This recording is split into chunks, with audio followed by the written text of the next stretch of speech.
The last couple of days, I've seen some pretty spectacular headlines about increasing mortgage rates, and it seems like people might be freaking out. Now, although mortgage rates did rise a little bit, we're talking slightly, so maybe within half a percentage point. Now, the reason this happened is primarily two causes. Number one is the debate about the debt ceiling. Number two are banks having declining deposits. The debt ceiling debate is a little too much uncertainty for the markets, and the markets don't like that much level of uncertainty because if the debt ceiling is not raised, then the US will default on bonds, mortgage rates will skyrocket. But let's be clear, the odds that the US defaults on bonds and doesn't raise the debt ceiling because of everything that will happen if they don't is very, very low. So I don't think that it's likely for this to cause a problem for too much longer. Now, as far as banks getting less deposits, this is because a lot of people are moving their money from banks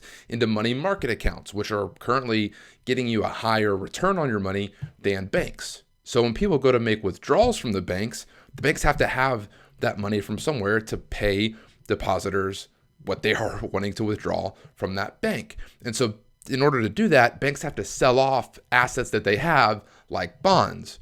Well, when you're getting a lot of bonds dumped into the market, it causes an oversupply, which causes things like mortgage bonds to go down, which means mortgage rates will go up just a little bit. Now, again, I don't think this is a long-term problem either. And we're also talking about a minimal swing in interest rates, at least within half a percentage point. So it's really not as big of a swing as the news media would have you to believe. The bigger reality and problem of the market is low inventory. I had a client last weekend list their house and have about 40 showings within a couple of days, went under contract, had multiple offers, and went for a lot higher than what it was listed for. Now, nationally, days on market just went down to 22 days from 29 days, which is absolutely insane. But what a lot of people aren't talking about is super high levels of equity in homes available in light of record levels of credit card debt and high car payments. What this means is that there's likely a lot of people out there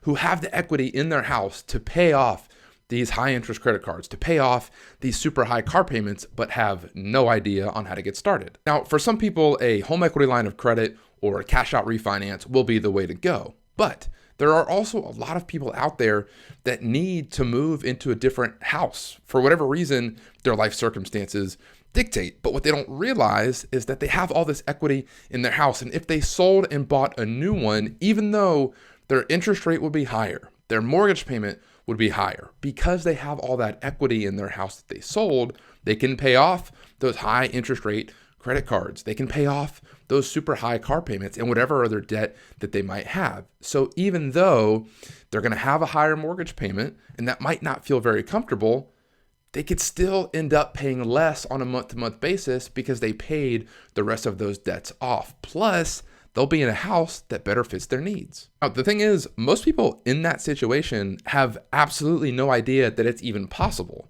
So that creates a good opportunity for us to provide value in the marketplace in the way of education. And if you don't know how to do that, or you don't know what to do, get with me. I have some pretty good ideas that involve a camera and a microphone.